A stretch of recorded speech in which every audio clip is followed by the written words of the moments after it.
আমি বিছানায় শুয়েছিলাম, মনে হচ্ছিল তারা আসলে কিছুক্ষণ গল্প হবে। চোখ বন্ধ করে শুয়ে থাকলেও ঘুম আসছিল না, অপেক্ষা করছিলাম কখন তারা আসবে। প্রায় 1 ঘণ্টা পরে কথা বলতে বলতে তারা ঘরে ঢুকল। খালা মাকে বলল, তুই কি মাঝখানে শুবি? মা মৃদু হেসে বলল, না, তুই মাঝখানে শুয়ে পড়। কিছুক্ষণ পর মৃদু কণ্ঠে কেউ ডাকল, তুই কি ঘুমিয়ে পড়েছিস?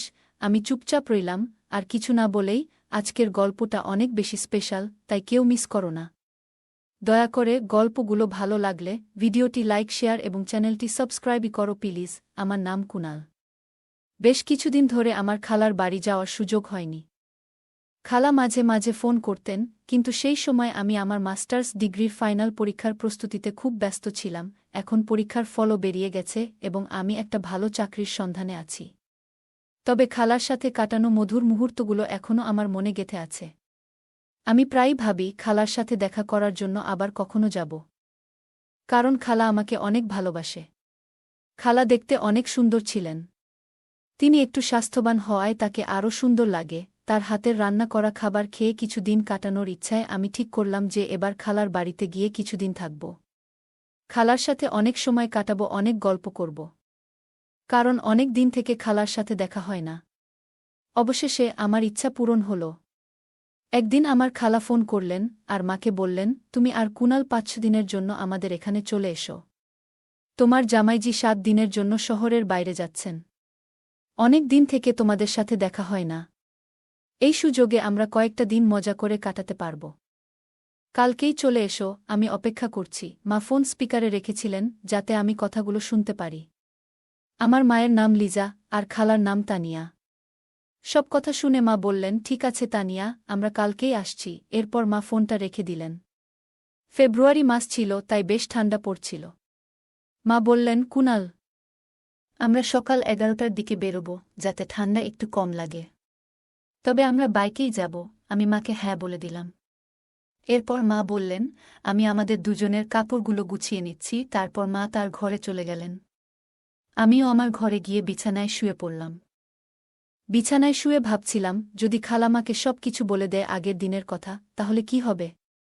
আর যদি মায়ের সামনে খালা আমার সাথে কোনো কিছু করে, তাহলে পরিস্থিতি কেমন হবে? এই সব ভাবনা ভাবতে ভাবতে কখন যে ঘুমিয়ে পড়লাম বুঝতেই পারলাম না। কারণ খালা আমার বন্ধু মতো ছিল। তিনি আমার সাথে অনেক ফ্রি থাকত। পরের দিন আমি আর মা সকালবেলায় চানাশতা সেরে তৈরি হয়ে গেলাম। ঠিক 11টা বাজে আমরা বাইক নিয়ে রওনা হলাম খালার গ্রামের দিকে। গ্রামের রাস্তা 3 ঘন্টার ছিল। আমরা দুজনেই নিজের চিন্তায় মগ্ন ছিলাম। শহরের সীমানা ছাড়ানোর পর কাঁচা রাস্তা শুরু হল। বাইকের পেছনের সিটটা একটু উঁচু থাকায় মা বারবার আমার সাথে ধাক্কা খাচ্ছিলেন। আমি মাকে বললাম, ভয় পেও না মা, আমাকে শক্ত করে ধরে রাখো। মায়ের বাইকে চড়ার অভ্যাস কম, তাই মা এক হাতে আমার কাঁধ শক্ত করে ধরলেন আর অন্য হাত দিয়ে আমার পায়ের উপর আঁকড়ে ধরে বসে রইলেন। বাইকটা কাঁচা রাস্তায় একটু কাঁপছিল, তাই মা পেছন থেকে আমাকে আঁকড়ে ধরেছিলেন। রাস্তায় প্রচুর গর্ত ছিল, তাই আমি বাইকটা আস্তে চালাচ্ছিলাম। হঠাৎ একবার আমি একটি গর্ত এড়িয়ে চলার চেষ্টা করছিলাম, তখন বাইকের চাকা আরেকটি গর্তে পড়ে গেল। আমরা দুজনেই একটু উঁচুতে লাফ দিলাম, আমরা গাড়ি থেকে পড়ে গেলাম। মায়ের কোমরে আর পায়ে ব্যথা পেয়েছিল। এক মুহূর্তের মধ্যে এত কিছু ঘটল আমরা বুঝতেই পারলাম না। মা বললেন, কি ভয়ঙ্কর রাস্তাগুলো! মানুষ বাইকে কেমন করে এই রাস্তায় যাতায়াত করে, কে জানে। আমি মাকে বললাম, মা, বৃষ্টির কারণে রাস্তার এই অবস্থা। আর একটু এগোলেই ভালো রাস্তা পাব। মা হেসে বললেন, ভালোই হলো। না হলে আমি ভেবেছিলাম তোর খালার বাড়ি পর্যন্ত এরকমই রাস্তা হবে। মনের মধ্যে কিছু প্রশ্ন ঘুরছিল।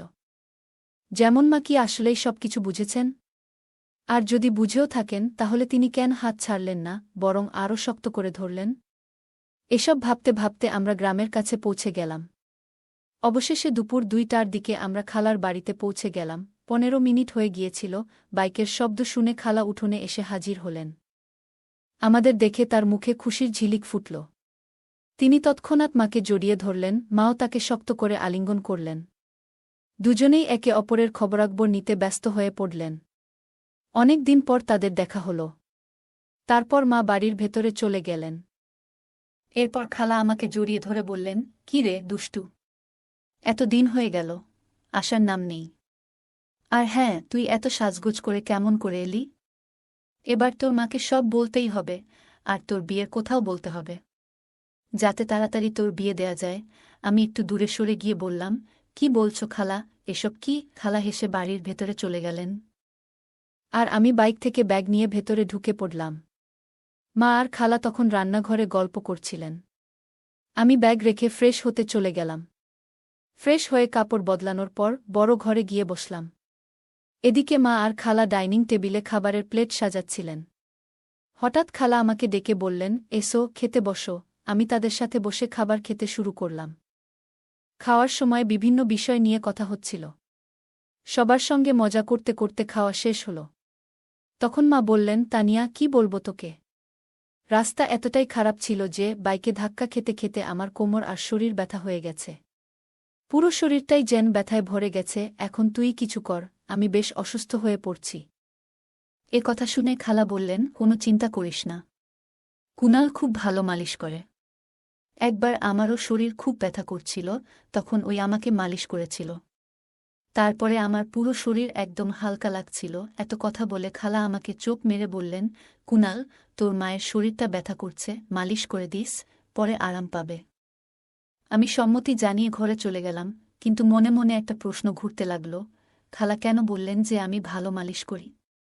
সত্যিই কি তিনি মজা করছিলেন, না মায়ের সাথে আমার ঘনিষ্ঠতা বাড়াতে কিছু একটা পরিকল্পনা করছেন? খালার এই আচরণের পেছনে কি উদ্দেশ্য ছিল তা ভেবে আমার মধ্যে অস্থিরতা বাড়ছিল। খালা আর মা তখন রান্নাঘরে পরিষ্কার করছিলেন, আর আমি দূর থেকে তাদের দিকে নজর রাখছিলাম। তাদের দেখতে এবং তাদের দুজনের সৌন্দর্য একই রকম মনে হচ্ছিল। তারা ধীরে ধীরে কথা বলছিলেন, তবে আমি ঠিকভাবে কিছু শুনতে পারছিলাম না। কিন্তু কেন জানি না, মনে হচ্ছিল তারা আমার কথাই বলছিলেন। কিছুক্ষণ পর তারা দুজনেই রান্নাঘর থেকে বেরিয়ে এসে বড় ঘরে বসে পড়লেন। তখন বেলা 4টা বাজে। খালা বললেন, লিজা, তুই একটু কাপড় বদলে নে। গাউন এনেছিস? যদি না আনিস তাহলে আমারটা নে। তারপর এক গ্লাস পানি খেয়ে শুয়ে পড়। তারপর কুনাল তোর শরীরটা মালিশ করে দেবে, যাতে তোর শরীরের ব্যথা কমে যায়। এতটুকু বলেই তারা দুজনে শোবার ঘরে চলে গেলেন। আমি বসে বসে ভাবছিলাম, জীবনে কখনো এমন ধরনের কাজ করিনি। কিছুক্ষণ পর খালা রান্নাঘর থেকে একটা পাত্রে কিছু নিয়ে এসে বললেন, চল, সময় হয়েছে। আমি কিছু না বলে চুপচাপ তার পেছনে শোবার ঘরে গেলাম। সেখানে গিয়ে দেখি মা বিছানায় শুয়ে আছেন। মায়ের পা এবং শরীরে প্রচণ্ড ব্যথা ছিল, কারণ তিনি গাড়ি করে আসার সময় পড়ে গিয়েছিল। মাকে দেখে মনোযোগ দিয়ে তাকিয়ে রইলাম। হঠাৎ খেয়াল করলাম খালা আমার পাশে দাঁড়িয়ে আছেন। খালা হেসে বললেন, কি দেখছিস কুনাল? আগে কখনো কি তোর মাকে দেখিসনি? তোর মাকে একটু তেল দিয়ে মালিশ কর, তার অনেক কষ্ট হচ্ছে। মায়ের ব্যথা লাঘব করার জন্য আমি বিছানার পাশে বসে একটু চিন্তায় পড়ে গেলাম। তখন খালা ছোট্ট একটা পাত্রে তেল এনে আমার হাতে দিলেন এবং বললেন, শুরু কর, পা থেকে শুরু কর। আমি আস্তে আস্তে মায়ের পায়ে তেল লাগাতে শুরু করলাম। খালা পাশে বসে মনোযোগ দিয়ে আমার কাজ দেখছিলেন। যদিও আমি প্রথমে একটু সংকোচ বোধ করছিলাম, তবুও ধীরে ধীরে কাজটা চালিয়ে গেলাম, কারণ মাকে সুস্থ করতে হবে। আমার মনের ভেতর শুধু একটাই চিন্তা ছিল, মাকে সুস্থ করতে হবে। মা মুখটা একটু ঘুরিয়ে নিলেন। এরপর খালা একটু দূরে শুয়ে মাকে জিজ্ঞেস করলেন, কেমন লাগছে লিজা? মা বললেন, এখন কিছুটা ভালো লাগছে তানিয়া। তুই থাকায় আজ একটু ভিন্ন কিছু করলাম। তুই অনেক কিছু জানিস। খালা তখন মায়ের মাথায় হালকা চাপ দিয়ে বললেন, এত বাচ্চাসুলভ কথা বলছিস কেন? কুনাল তো পাশে রয়েছে, সে কি ভাববে? মা একটু লজ্জা পেয়ে হাসলেন এবং বললেন, আরে তানিয়া, আর কথা বাড়াস না, না হলে পুরো ব্যাপারটা নাটকের মতো হয়ে যাবে। এরপর মা আমাকে বললেন, কুনাল, বেশ আরাম হচ্ছে, তাই আর বেশি মালিশ করা লাগবে না। শরীরটা এখন বেশ ভালো লাগছে, মনে হচ্ছে ব্যথা কিছুটা কমে গেছে। তারপরেও আমি আর কিছুক্ষণ মালিশ করে দিলাম। প্রায় আধ ঘণ্টা পরে মা শান্ত গলায় বললেন, এবার যথেষ্ট হয়েছে কুনাল, অনেক স্বস্তি লাগছে। আমি উঠে দাঁড়ালাম, তখন মায়ের পাশে দাঁড়িয়েছিলাম। মা হঠাৎ পাশ ফিরে শুয়ে পড়লেন। তখন খালা এসে বললেন, আরে লিজা, এখনও তো অর্ধেক মালিশ বাকি আছে। মা একটু লজ্জা পেয়ে বললেন, থাক তানিয়া, কুনালের সামনে এটা করতে একটু অস্বস্তি লাগছে। মালিশ শেষ হওয়ার পর মা বেশ ভালো বোধ করতে লাগলেন। আমরা সবাই বাইরে এসে একটু বিশ্রাম নিলাম। এরপর খালা আমাকে ডেকে বললেন, কুনাল, অনেক দিন হয়ে গেল, চল ভেতরে যাই, আমি রাজি হয়ে ভেতরে গেলাম, যেখানে আমরা সবাই মিলে খেতে বসলাম। খাওয়ার সময় খালা আমাকে জিজ্ঞেস করলেন, তাহলে কুনাল মায়ের মালিশ করে কেমন লাগলো?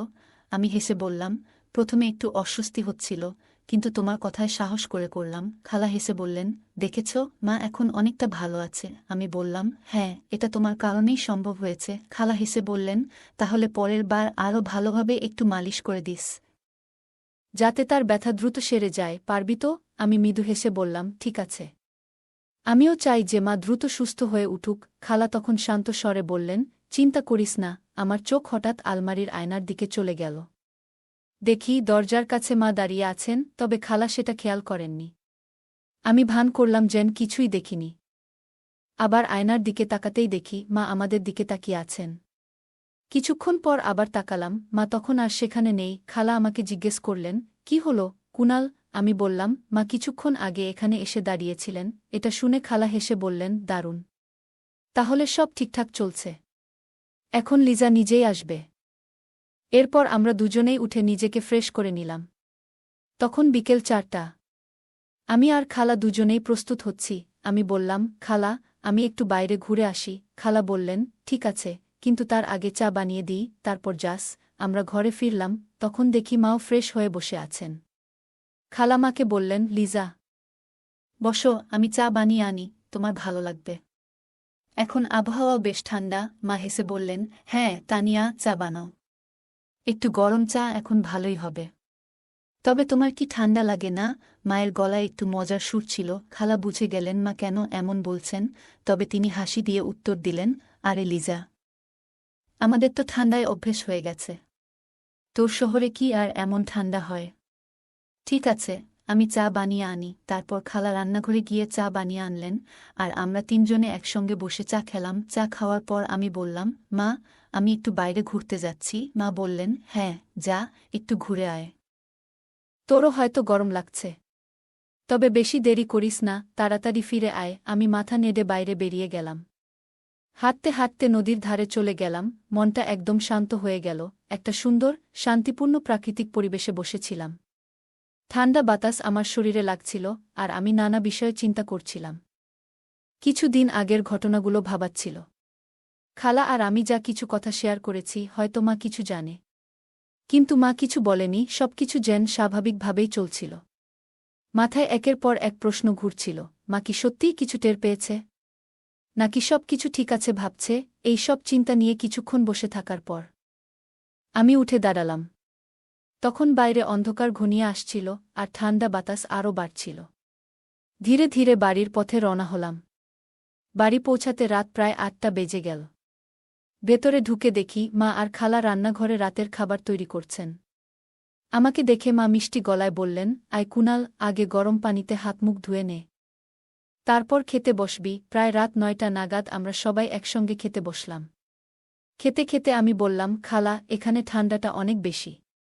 আমাদের ওখানে এমন ঠান্ডা হয় না। খালা মুচকি হেসে বলল, চিন্তা করিস না, আমার বাড়িতে হিটার আছে, তোকে ঠান্ডা লাগবে না। আমি বললাম, সত্যি?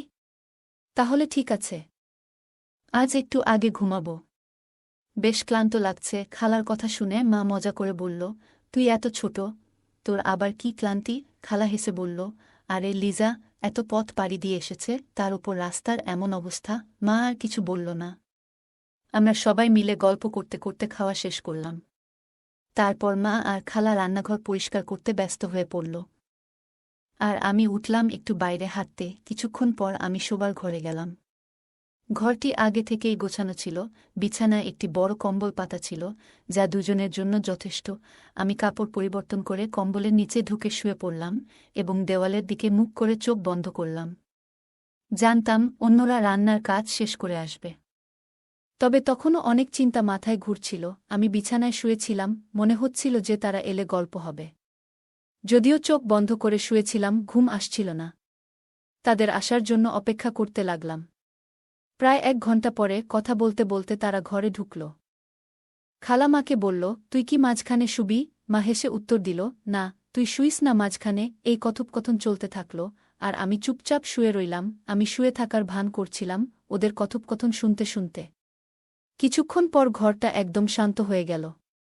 আমি আস্তে করে কম্বল সরিয়ে দেখলাম ঘরের আলো নিভিয়ে দেওয়া হয়েছে।